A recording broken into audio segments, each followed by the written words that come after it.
بالله من شرور أنفسنا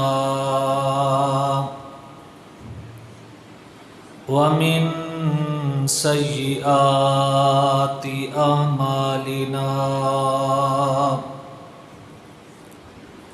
من يهده الله فلا مضل له ومن يضلله فلا هادي له وأشهد أن لا إله إلا الله وحده لا شريك له وأشهد أن محمدًا عبده ورسوله اللهم صل على محمد وعلى آل محمد كما صليت على إبراهيم وعلى آل إبراهيم إنك حميد مجيد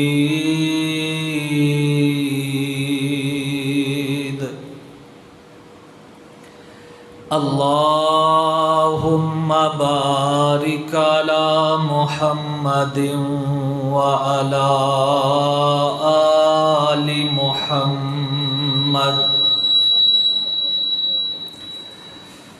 كما باركت على إبراهيم وعلى آل إبراهيم إنك حميد مجيد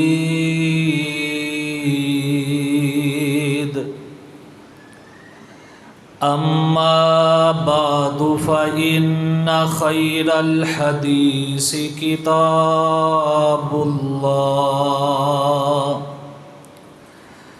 وخير الهدي هدي محمد صلى الله عليه وآله وسلم وشر الأمور محدثاتها وكل محدثة بدعة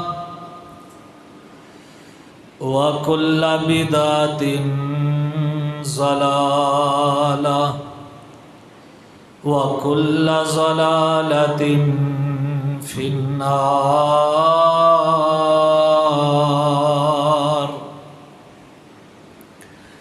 رب اشرح لي صدري ويسر لي أمري واحلل عقدة من لساني يفقهوا قولي رب زدني علما رب زدني علما رب زدني فهما رب أوزعني أن أشكر نعمتك التي أنعمت علي وعلى والدي وأن أعمل صالحا ترضى وأصلح لي في ذريتي إني تبت إليك وإني من المسلمين أعوذ بالله من الشيطان الرجيم بسم الله الرحمن الرحيم وذكرهم بأيام الله ان فی ذلک لآیات لکل صبار شکور۔ اللہ تبارک و تعالی احکم الحاکمین رب العالمین کی حمد و ثنا کے بعد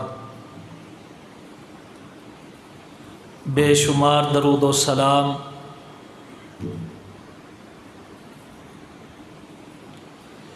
امام الانبیاء، امام المرسلین، امام المجاہدین، رؤوف الرحیم، رحمت للعالمین، جناب محمد الرسول اللہ صلی اللہ علیہ وآلہ وسلم کی ذات گرامی پر ہوں۔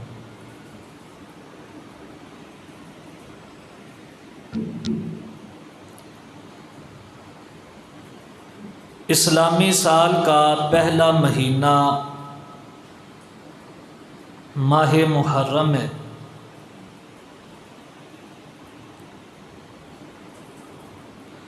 اور اس کو اللہ رب العالمین نے بہت سی فضیلتوں سے نوازا ہے۔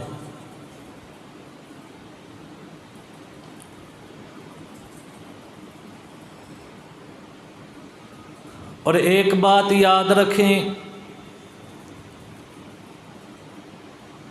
اللہ رب العالمین نے تمام انسانوں، حیوانوں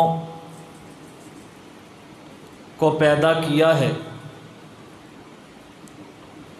ہر چیز کا مالک اللہ ہے۔ وَلِلَّهِ مَا فِي السَّمَاوَاتِ وَالْأَرْضِ، زمین و آسمان کا مالک صرف اور صرف اللہ ہے۔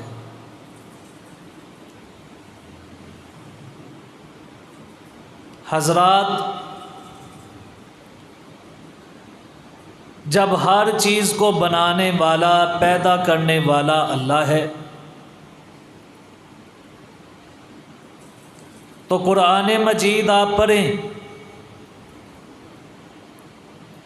کئی چیزوں کی اللہ رب العالمین نے نسبت اپنی طرف کی ہے۔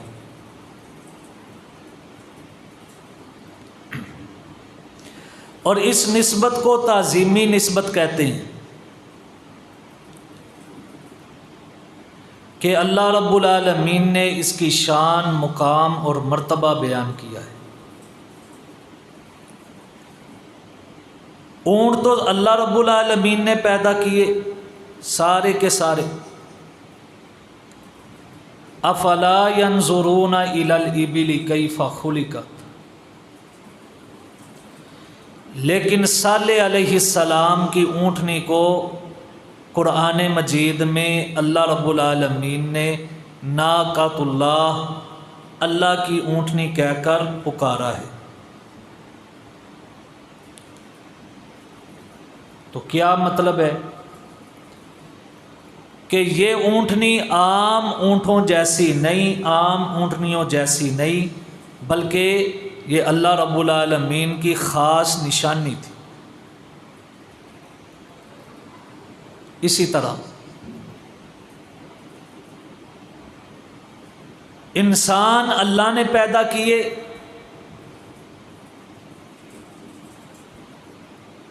لیکن اللہ رب العالمین نے اپنے فرما بردار، نیک، متقی، پرہیزگار بندوں کا ذکر کرتے ہوئے ارشاد فرمایا، عباد اللہ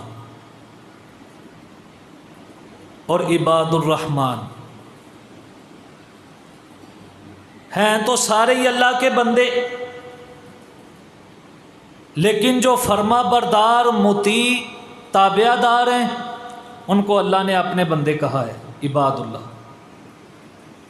اسی طرح ساری زمین کا مالک اللہ ہے۔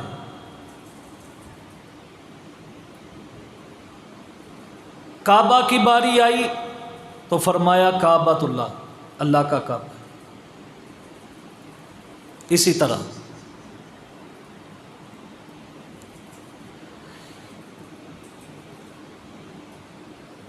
ایسا مال جو حلال طریقے سے کمایا جائے اور اس میں بچت آئے،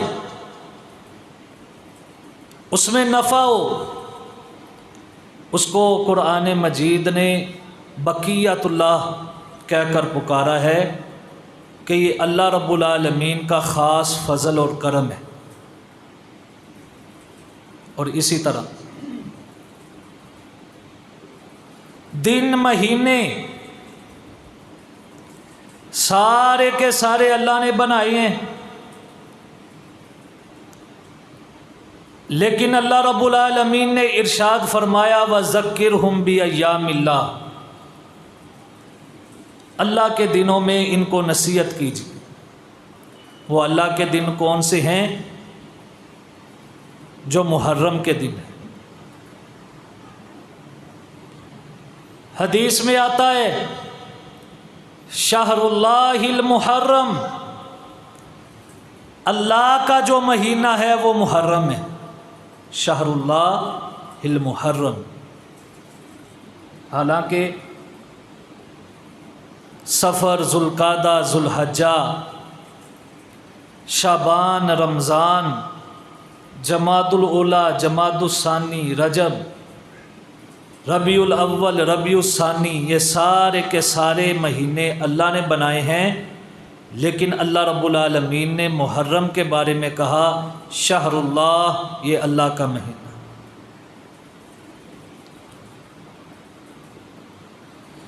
تو جب اللہ کسی چیز کی نسبت اپنی طرف کرتے ہیں تو اس چیز کا مقام اور مرتبہ دوسری چیزوں سے بڑھ جاتا ہے۔ تو لہٰذا جو مہینہ اللہ رب العالمین نے ہمارے نصیب میں کیا ہے، یہ مہینہ عام مہینوں جیسا نہیں، بلکہ یہ شہر اللہ، اللہ کا مہینہ ہے۔ اس کی کئی فضیلتیں ہیں۔ سب سے پہلی فضیلت کہ یہ حرمت والے مہینوں میں ہے، حرمت والے مہینے۔ ان عدۃ الشہور عند اللہ 12 شہرا فی کتاب اللہ یوم خلق السماوات والارض منها 4 حرم ذالک الدین القیم فلا تظلموا فیہن انفسکم۔ اللہ رب العالمین فرماتے ہیں کہ مہینوں کی گنتی اللہ کے ہاں 12 ہیں، اللہ کی کتاب میں۔ جس دن اس نے زمین و آسمان کو پیدا کیا،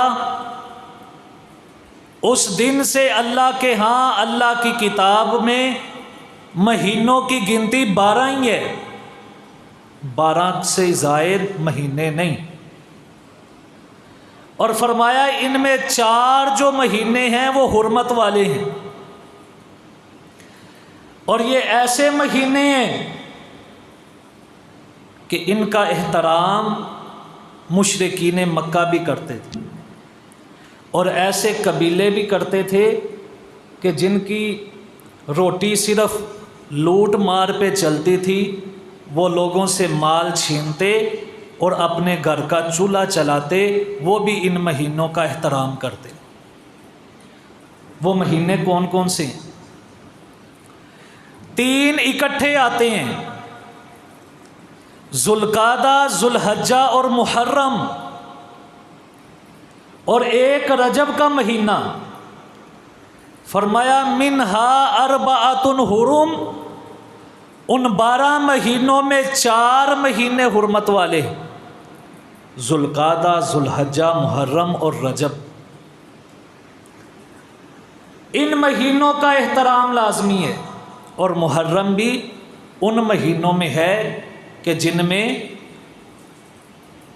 حرمت والا اللہ رب العالمین نے جس کو قرار دیا ہے۔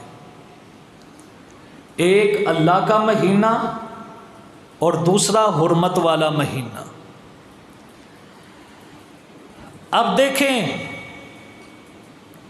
رحمت کائنات صلی اللہ علیہ وآلہ وسلم نے ارشاد فرمایا لوگو، آج وہی زمانہ پلٹ آیا ہے جو زمانہ زمین و آسمان کی پیدائش کے وقت تھا، کہ جس طرح اس وقت جب زمین و آسمان کی پیدائش ہوئی تھی مہینوں کی ترتیب تھی، اب دوبارہ اسی طرح مہینوں کی ترتیب آ گئی ہے۔ مشرکین کئی مہینوں کو بڑھا دیتے، یعنی کہ 12 مہینے انہوں نے تعداد میں اضافہ کیا تھا، تو نبی پاک نے فرمایا میرے آنے کے بعد اللہ رب العالمین نے مہینوں کی تعداد اتنی ہی کر دی ہے جتنی اللہ نے بنائی تھی، اور وہ کتنی ہے؟ 12۔ محرم، صفر، ربیع الاول، ربیع الثانی، جمادی الاولیٰ، جمادی الثانی، رجب، شعبان، رمضان، شعبان، ذوالقعدہ، ذوالحجہ، یہ سارے کے سارے اللہ رب العالمین نے ارشاد فرمایا کہ یہ 12 مہینے میں نے اس وقت مقرر کر دیے تھے جب زمین و آسمان کی پیدائش تھی۔ رمضان، شوال، ذوالقعدہ، ذوالحجہ۔ اب دیکھیں، اور ساتھ ہی ارشاد فرمایا کہ اللہ رب العالمین نے جہاں جہاں پر حرمت والے مہینے رکھے تھے میرے آنے کے بعد وہ ترتیب بھی ٹھیک ہو گئی۔ لوگ کیا کرتے تھے؟ محرم جہاں پہ آتا، محرم حرمت والا مہینہ ہے، تو وہاں پہ سفر کو لے آتے، ربیع الاول کو لے آتے، جمادی الاولیٰ کو لے آتے، یعنی اپنے فائدے کی خاطر مہینوں کی ترتیب الٹ پلٹ کر دیتے، حرمت والے مہینوں کو آگے پیچھے کر دیتے۔ نبی پاک نے ارشاد فرمایا جب میں دنیا میں آ گیا ہوں مہینوں کی تعداد بھی اتنی ہو گئی ہے جتنی اللہ نے رکھی ہے، اور ترتیب بھی اسی طرح ہو گئی ہے جیسے اللہ تعالیٰ نے رکھی تھی۔ تو ان 4 مہینوں میں ایک مہینہ محرم ہے جو حرمت والا ہے، باقی 3 بھی ذوالقعدہ، ذوالحجہ اور رجب یہ بھی حرمت والوں میں شامل ہیں، لیکن محرم اس کو اللہ رب العالمین نے شہر اللہ بھی کہا ہے۔ دوسری فضیلت، یہ ایسا مہینہ ہے کہ اللہ رب العالمین نے 10 محرم کو حضرت موسیٰ علیہ السلام کو فرعونیوں سے نجات عطا کی تھی، فرعونیوں سے نجات۔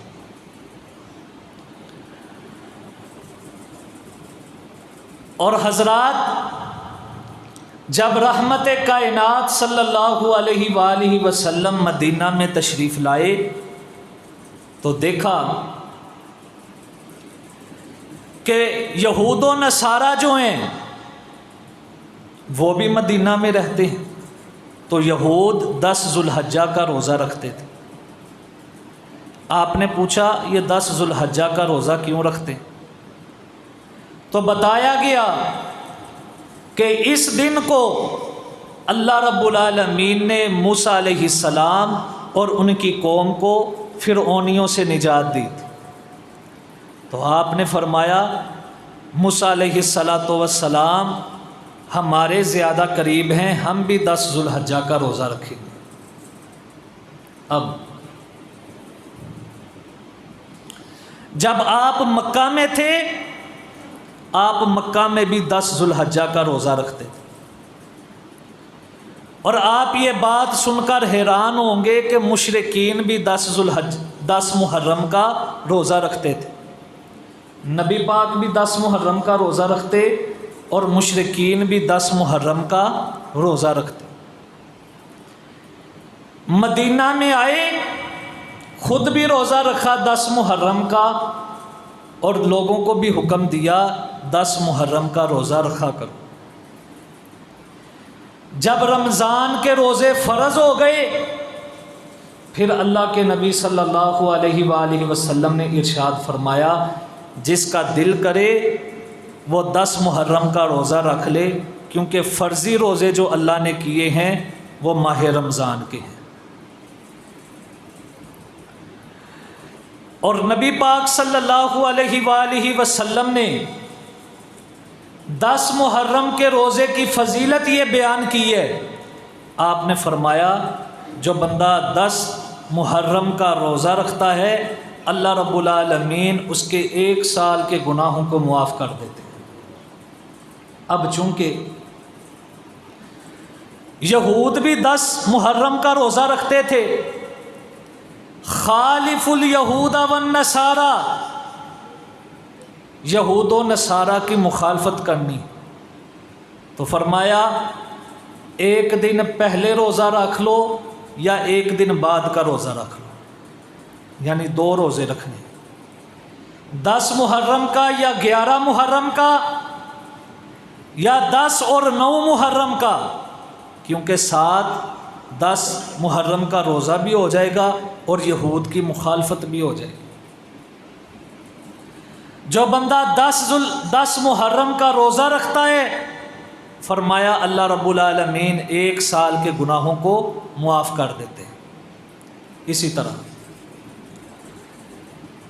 یہ ایسا دن ہے جب اللہ رب العالمین نے فرعونیوں کو غرق کر دیا اور اللہ رب العالمین نے موسیٰ علیہ السلام اور ان کی قوم کو نجات دے دی 10 محرم کو۔ تیسری فضیلت، اسلامی سال کا جہاں سے آغاز ہوتا ہے وہ ہجرت کی بنا پر ہوتا ہے، ہجری سال، اور ہجرت جس مہینے میں ہوئی وہ محرم کا مہینہ ہے۔ ذوالحجہ میں پلاننگ ہوئی تو محرم میں اللہ کے نبی صلی اللہ علیہ وآلہ وسلم نے دستوں کو مدینہ منورہ کی طرف روانہ کیا۔ تو محرم ایسا عظیم الشان مہینہ ہے کہ جس سے سال کی ابتدا ہوتی ہے، اور سال کی ابتدا ہمیں یاد دلاتی ہے کہ یہ وہی مہینہ ہے کہ جس میں مسلمانوں نے مکہ سے مدینہ کی طرف ہجرت کی تھی۔ تو حضرات 3 فضیلت۔ چوتھی فضیلت، ماہ رمضان کے بعد جس مہینے کے سب سے زیادہ فضیلت والے روزے ہیں وہ محرم کے روزے ہیں۔ صحیح مسلم میں روایت ہے، آپ نے ارشاد فرمایا لوگو رمضان کے بعد جس مہینے کے سب سے زیادہ روزے فضیلت والے ہیں وہ شہر اللہ المحرم، اللہ کے مہینے محرم کے روزے ہیں۔ اب رمضان تو اس کے روزے اللہ رب العالمین نے فرض کیے ہیں، یا ایھا الذین آمنوا کتب علیکم الصیام، اس کے روزے فرض ہیں۔ اور ایک بات یہ بھی یاد رکھیں، اللہ سب سے زیادہ قریب اپنے بندوں کو کرتا ہے تو فرائض کی وجہ سے کرتا ہے۔ اگر کوئی بندہ یہ کہے میں نفل کرتا رہتا ہوں، نفل دیتا رہتا ہوں، فرضوں کے قریب نہ جائے، تو ایسا بندہ اللہ کے قریب نہیں ہو سکتا۔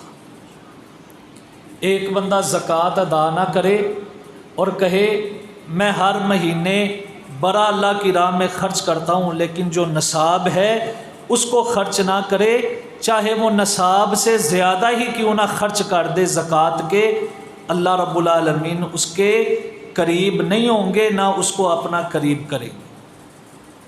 تو فرائض سب سے پہلے فرائض کو ادا کریں۔ ایک بندہ فرض نماز پڑھے نا، فرض چھوڑ کے وہ کہے میں تہجد بھی پڑھتا ہوں، میں اشراق بھی پڑھتا ہوں، میں اوابین بھی پڑھتا ہوں، میں دوسری نمازیں بھی پڑھتا ہوں۔ حضرات اس نے فرائض کو چھوڑا ہے، وہ اللہ کے ہاں مجرم ہے، نفل جتنے مرضی پڑھتا رہے، اگر وہ فرائض کا تارک ہے تو اللہ رب العالمین اس کو اپنے قریب نہیں کریں گے۔ اگر نوافل کی انسان فضیلت حاصل کرنا چاہتا ہے، نوافل کی وجہ سے اگر مقام حاصل کرنا چاہتا ہے تو وہ فرائض کے اندر ذرہ برابر بھی کمی نہ کرے، فرائض ادا کرے، فرائض ادا کرنے کے بعد نوافل ادا کرے گا تو اس کو فضیلت بھی ملے گی، مقام بھی ملے گا، مرتبہ بھی ملے گا۔ اور اگر وہ فرائض کو چھوڑ کر نوافل کو ترجیح دیتا ہے تو ایسا بندہ اللہ کے دربار میں اس کی ذرہ برابر بھی اہمیت نہیں۔ تو میرے بھائیو، رمضان کے روزے رکھیں، رمضان کے روزوں کے بعد سب سے زیادہ فضیلت والے جس مہینے کے روزے ہیں وہ شہر اللہ المحرم، اللہ کے مہینے محرم کے روزے، کثرت کے ساتھ اس مہینے میں روزے رکھا کریں۔ بڑا میں حیران ہوتا ہوں، کئی بندے آپ کو ایسے مل جائیں گے کہ جنہوں نے رمضان کے روزے نہیں رکھے ہوتے لیکن وہ 10 محرم کا روزہ ضرور رکھیں، فرائض سے دور ہیں، نفل کی طرف بھاگ کے جا رہے ہیں۔ یہ بات یاد رکھ لیں، میں نے پہلے بھی بیان کر دیا ہے کہ جو بندہ فرائض کو چھوڑنے والا ہے، فرائض کا تارک ہے، اس کو نفل کا کوئی ثواب۔ رمضان کے روزے بھی رکھیں اور ساتھ ساتھ اللہ نے ہمت طاقت دی ہے تو محرم کے روزے بھی رکھیں۔ حضرات اب دیکھیں، پیر عبد القادر جیلانی رحمت اللہ علیہ فرماتے ہیں، 11ویں والے پیر کہتے ہیں محرم کے 10 محرم کو عاشورہ اس لیے کہا جاتا ہے کیونکہ اس میں 10 کام ہوئے، 10 کام۔ حضرت نوح علیہ السلام کی کشتی جودی پہاڑ پر ٹھہری، جب اللہ رب العالمین سے دعا کی، قال رب انی دعوت قومی لیلا ونہارا فلم یزدہم دعائی الا فرارا وَإِنِّي كُلَّمَا دَعَوْتُهُمْ لِتَغْفِرَ لَهُمْ جَعَلُوا أَصَابِعَهُمْ فِي آذَانِهِمْ وَاسْتَغْشَوْا ثِيَابَهُمْ وَأَصَرُّوا وَاسْتَكْبَرُوا اسْتِكْبَارًا۔ اللہ، میں نے دن کو بھی تیرے دین کی تبلیغ کی ہے، رات کو بھی کی ہے، لیکن جب بھی میں نے ان کو تبلیغ کی ہے انہوں نے اپنے کانوں کے اندر انگلیاں ڈال لی ہیں اور تکبر کرتے ہیں۔ اور پھر کیا کہا؟ قال رب انصرنی بما کذبون، کہا اللہ اب تو میری مدد فرما، انہوں نے مجھے جھٹلا دیا ہے۔ تو اللہ رب العالمین نے کیا ارشاد فرمایا؟ فَأَوْحَيْنَا إِلَيْهِ أَنِ اصْنَعِ الْفُلْكَ بِأَعْيُنِنَا وَوَحْيِنَا فَإِذَا جَاءَ أَمْرُنَا وَفَارَتِ النُّورُ فَاسْلُكْ فِيهَا مِن كُلٍّ زَوْجَيْنِ اثْنَيْنِ وَأَهْلَكَ إِلَّا مَنْ سَبَقَ عَلَيْهِ الْقَوْلُ مِنْهُمْ وَلَا تُخَاطِبْنِي فِي الَّذِينَ ظَلَمُوا إِنَّهُمْ مُغْرَقُونَ۔ فرمایا ہم نے پھر وحی کی کہ اے میرے نبی، ہماری وحی اور ہماری مدد کے ساتھ کشتی کو تیار کیجئے، جب ہمارا حکم آ جائے پھر کشتی کے اندر ہر جنس کا جوڑا جوڑا بٹھا لیجئے اور اپنے فرما برداروں کو بھی بٹھا لیجئے۔ وَلَا تُخَاطِبْنِي فِي الَّذِينَ ظَلَمُوا، جو مشرک ہیں ان کے لیے آپ نے مجھے مخاطب بھی نہیں کرنا کیونکہ وہ غرق ہونے والے ہیں۔ فَإِذَا اسْتَوَيْتَ أَنْتَ وَمَن مَّعَكَ عَلَى الْفُلْكِ فَقُلِ الْحَمْدُ لِلَّهِ فَقُلِ الْحَمْدُ لِلَّهِ الَّذِي نَجَّانَا مِنَ الْقَوْمِ الظَّالِمِينَ۔ اور جب آپ کشتی پہ سوار ہو جائیں تو کہنا ہے تمام تعریفیں اللہ کے لیے ہیں جس نے ہم کو ظالم قوم سے نجات دی ہے۔ وَقُلْ رَبِّ أَنزِلْنِي مُنزَلًا مُبَارَكًا وَأَنْتَ خَيْرُ الْمُنزِلِينَ۔ اور اللہ سے دعا کرنی ہے کہ اللہ مجھے بابرکت جگہ پہ آپ نے اتارنا ہے، ہماری کشتی کو وہاں پہ آپ نے کھڑا کرنا ہے جہاں پہ زمین بابرکت ہو اور آپ بہترین جگہ پہ اتارنے والے ہیں۔ تو اللہ رب العالمین نے آپ کی کشتی کو جودی پہاڑ پر ٹھہرا دیا۔ حضرت پیر عبد القادر جیلانی رحمۃ اللہ علیہ فرماتے ہیں 10 محرم کو حضرت نوح علیہ السلام کی کشتی جو ہے وہ جودی پہاڑ پر ٹھہری۔ دوسری بات فرماتے ہیں کہ اسی دن کو اللہ رب العالمین نے فرعونیوں کو غرق کیا اور حضرت موسیٰ علیہ السلام کو نجات عطا کر دی۔ تیسری بات ارشاد فرماتے ہیں کہ دوسری قومیں لوط علیہ السلام کی قوم، شعیب علیہ السلام کی قوم، ان کو اللہ رب العالمین نے غرق کیا اور اپنے نبیوں اور پیروکاروں کی مدد کی تو اللہ نے 10 محرم کو کی۔ قوم عاد، قوم لوط یہ تباہ و برباد ہوئے تو 10 محرم والے دن کو ہوئے۔ اور پھر اگلی بات ارشاد فرماتے ہیں، کہتے ہیں 10 محرم کا ہی دن وہ خوش نصیب دن ہے جب رحمت کائنات جناب محمد الرسول اللہ صلی اللہ علیہ وآلہ وسلم پیدا ہوئے۔ یہ پیر عبد القادر جیلانی رحمۃ اللہ علیہ بنیاد الطالبین میں لکھتے ہیں۔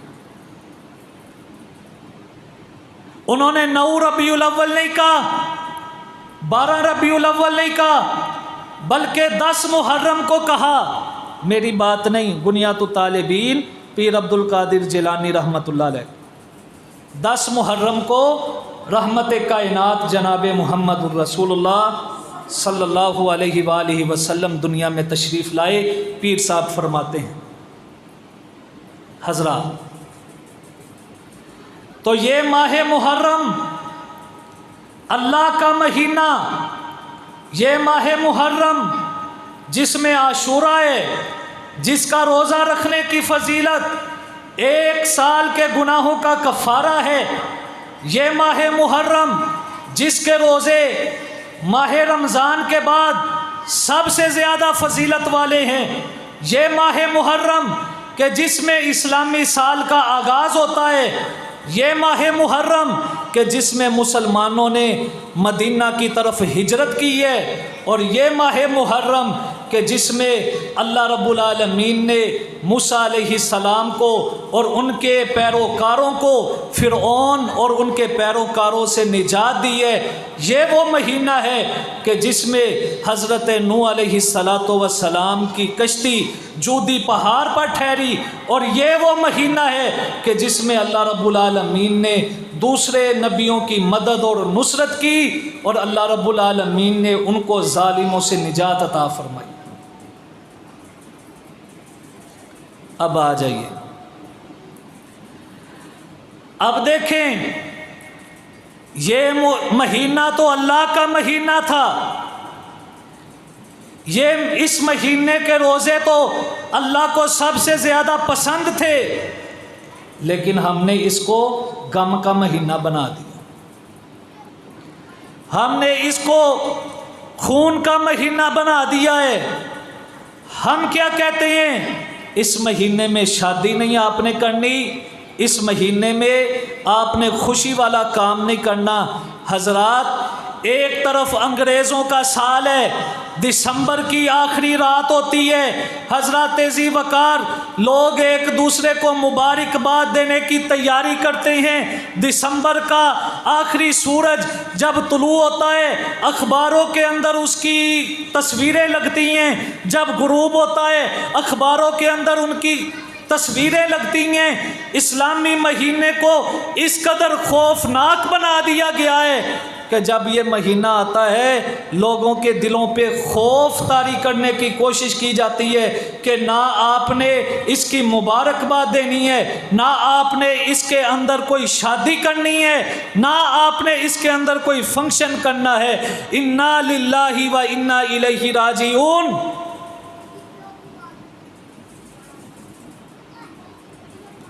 حالانکہ محرم کے مہینے کے اندر شادی کوئی منع نہیں۔ اچھا، میں نے پوچھا کہ محرم کے مہینے کے اندر شادی کیوں نہیں کرتے؟ کہتا ہے اس لیے نہیں کرتے کہ یہ غم کا مہینہ ہے۔ میں نے کہا ٹھیک ہے۔ میں نے کہا اور کسی مہینے میں بھی غم ہوا ہے؟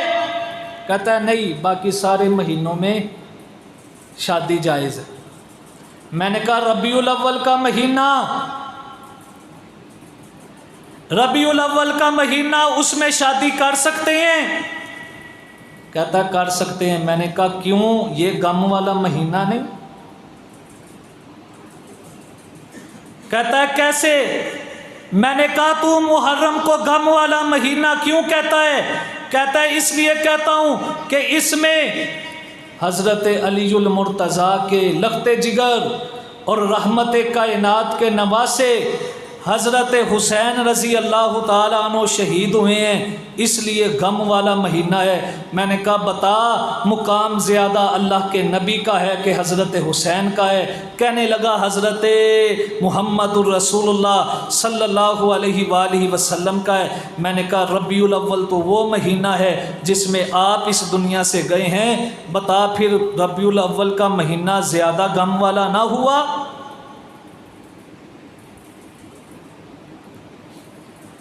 ربیع الاول کا مہینہ چڑھتا ہے، ایک گروہ جشن مناتا ہے، محرم کا مہینہ چڑھتا ہے، ایک گروہ غم مناتا ہے، اور پھر اس گروہ سے دیکھتے دیکھتے اہل سنت میں بھی یہ بات آ گئی ہے، وہ کہتے ہیں محرم میں ہم نے شادی کرنی نہیں۔ بھائی پھر ربیع الاول میں بھی چھوڑ دو۔ ربیع الاول میں تو نبی پاک دنیا سے گئے ہیں، اس سے بڑھ کے بھی کوئی غم ہو سکتا ہے؟ یہ بناوٹی باتیں ہیں، یہ اپنی طرف سے دین بنایا گیا ہے، یہ وہ دین نہیں جو اللہ نے رحمت کائنات جناب محمد الرسول اللہ صلی اللہ علیہ وآلہ وسلم پہ نازل کیا ہے۔ اتبعوا ما انزل الیکم من ربکم، اور لوگوں اس چیز کی پیروی کرو جو اللہ نے تمہاری طرف نازل کیا ہے۔ اللہ نے تمہاری طرف یہ نازل نہیں کیا کہ محرم میں شادی نہیں کرنی، محرم میں شادی کرو۔ اور پھر دیکھیں مہینے کا آغاز ہوتا ہے، ماتم شروع، اور ایسی جاہلیت والی آوازیں نکالنا شروع کر دیتے ہیں کہ رحمت کائنات صلی اللہ علیہ وآلہ وسلم نے جس کے متعلق فرمایا تھا لیس منا من ضرب الخدود وشق العیوب، فرمایا اس بندے کا ہمارے ساتھ کوئی تعلق ہی نہیں ہے جو اپنے رخساروں کو پیٹتا ہے، اپنے گریبان کو چاک کرتا ہے، ودعا بدعوی الجاہلیہ، اور جاہلیت کی آوازیں نکالتا ہے۔ فرمایا ہمارا اس کے ساتھ تعلق ہی کوئی نہیں۔ تو حضرات یہ ماتم، یہ آوازیں نکالنا، یہ نوحہ کرنا دین اسلام میں اس کی کوئی گنجائش نہیں۔ اور پھر کیا کہتے ہیں، اس مہینے میں حسین کے فقیر بن جاؤ رضی اللہ تعالی عنہ۔ اور قرآن کیا کہتا ہے، یا ایھا الناس انتم الفقراء الی اللہ، اے لوگو تم سارے کے سارے اللہ کے فقیر ہو۔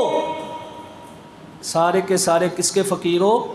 اللہ کے فقیر بنو، کسی اور کا فقیر مت بنو۔ اور دیکھیں حضرت موسیٰ علیہ السلام رب کے نبی ہیں اور ایسے نبی ہیں جو اللہ سے ڈائریکٹ کلام کرنے والے ہیں. تو اللہ سے کیا دعا کرتے ہیں جب مدین میں پہنچے؟ رب انی لما انزلت الی من خیر فقیر. اللہ جو تو خیر میری طرف بھیجے گا میں اس کا فقیر ہوں. حضرت موسیٰ علیہ السلام نے اپنے آپ کو فقیر کہا تو اللہ کا کہا، اللہ کا فقیر. اللہ کے فقیر بنے اور کسی کے فقیر مت بنے. اب دیکھیں قرآن مجید کی جب یہ آیت اتری انتم الفقراء الی اللہ، تم اللہ کے فقیر ہو، اس وقت رحمت کائنات بھی دنیا میں موجود تھے، صحابہ بھی موجود تھے. حضرت ابوبکر، حضرت عمر، حضرت علی، حضرت عثمان، سارے صحابہ موجود تھے. حضرت حسن و حسین رضی اللہ تعالیٰ عنہ نے بھی میرے نبی کا زمانہ پایا ہے. اللہ نے سب کو کہا ہے تم میرے فقیر ہو، بتاؤ اللہ کا فقیر بننا چاہیے یا کسی اور کا فقیر بننا چاہیے؟ اللہ کے خزانوں میں کوئی کمی ہے ہی نہیں. حضرت حسین کی سیرت پڑھ کے دیکھیں. حضرت حسین نے کربلا کے میدان میں یہ بات کہی تھی، کہا اللہ جب بھی میری طرف کوئی غم آتا ہے، کوئی مصیبت آتی ہے تو اس کو ٹالنے والا تو ہی ہے. آج لوگوں نے بناوٹی عقیدے بنا لی، اور پھر یہ ہمارے مسلمانوں میں بھی بات مشہور ہے 10 محرم کو آپ نے قبرستان ضرور جانا ہے. کوئی اللہ نے نہیں آیت اتاری کہ آپ نے 10 محرم کو جانا ہے. 10 محرم کو خاص تلقین کر کے کہ اس دن کو ضرور جانا ہے، یہ دلیل کی محتاج ہے بات. دلیل ہے تو لائیں کہ اللہ کے نبی نے فرمایا ہو 10 محرم کو ضرور قبرستان جائے. ویسے ایک بندے کی عادت ہے کہ وہ ہر روز قبرستان جاتا ہے، 10 محرم آ گیا تو پھر بھی قبرستان جائے، کیونکہ اس کی روٹین ہے. ایک بندہ ہر جمعے کو اس کو ٹائم ملتا ہے، اس کی چھٹی کا دن ہے، ہر جمعے کو قبرستان چلا جاتا ہے. 10 محرم کو اگر جمعہ آ گیا تو وہ جائے، کوئی ممانعت نہیں. ایک بندہ ہر اتوار کو اس کو چھٹی ہوتی ہے، قبرستان میں جاتا ہے. 10 محرم اتوار کو آ گیا ہے تو جائے، جا کے بخشش کی دعا کرے. لیکن خاص طور پہ ایک دن مقرر کر لینا ہم نے 10 محرم کو ضرور جانا ہے، یہ دلیل کی محتاج ہے بات. ما انزل اللہ بہا من سلطان، اللہ نے اس کی کوئی دلیل نازل نہیں کی. تو میرے بھائیوں، یہ مہینہ صبر کا مہینہ ہے. حضرت حسین رضی اللہ تعالی عنہ، حضرت عمر فاروق رضی اللہ تعالی عنہ، یہ ایسے عظیم المرتبت لوگ ہیں، یہ شہادت کے مرتبے پر اور رتبے پر فائز ہوئے ہیں. حضرات ذی وقار، اگر شہادت کو اس بات کی دلیل بنایا جائے کہ اس سے غم ثابت ہوتا ہے، اس سے دکھ ثابت ہوتا ہے، تو پھر دین اسلام کے اندر کوئی مہینہ ہی نہیں بچتا کہ جس میں کسی کی شہادت نہ ہوئی. پھر میرا ایک سوال ہے، ماتم ہوتا ہے حضرت حسین رضی اللہ تعالیٰ عنہ پہ. میں سوال کرنا چاہتا ہوں، حضرت حسن بھی نبی پاک کے نواسے ہیں، حضرت حسین کے بھائی ہیں، حضرت علی کے بیٹے ہیں. میں پوچھنا چاہتا ہوں، کیا کبھی کسی نے اشتہار پہ پڑھا ہے کہ آج حضرت حسن رضی اللہ تعالیٰ عنہ کا ماتم؟ حضرت حسن کا ماتم کیوں نہیں کرتے؟ حضرت حسین کا ماتم کرتے ہیں، حضرت حسن کا ماتم کیوں نہیں؟ کیونکہ میرے نبی نے ارشاد فرمایا تھا ھذا ابنی سیدن، یہ میرا بیٹا سردار ہے، اللہ اس کے ذریعے دو مسلمانوں کے گروہوں کی صلح کروائے گا۔ اور حضرت ذی وقار حضرت امیر معاویہ رضی اللہ تعالی عنہ اور حضرت علی المرتضیٰ رضی اللہ تعالی عنہ کے لشکروں کی صلح ہوئی ہے تو حضرت حسن کی وجہ سے ہوئی ہے۔ حضرت حسن نے جس کے ہاتھ پہ بیعت کی ہے اس کو حضرت امیر معاویہ کہتے ہیں رضی اللہ تعالی عنہ۔ حضرت حسن کے نام پہ کیوں نہیں ماتم؟ تو میرے بھائیوں، یہ خود ہی خود ساختہ باتیں ہیں، ان سے محبت ہے، ان سے محبت ہے، ان سے محبت ہے۔ اصل میں انہوں نے یہ وتیرہ بنایا ہے بعض مقدسات کی آڑ میں ان لوگوں کی توہین کرنا کہ جو نبی پاک صلی اللہ علیہ وآلہ وسلم کے ساتھ ہمیشہ رہے۔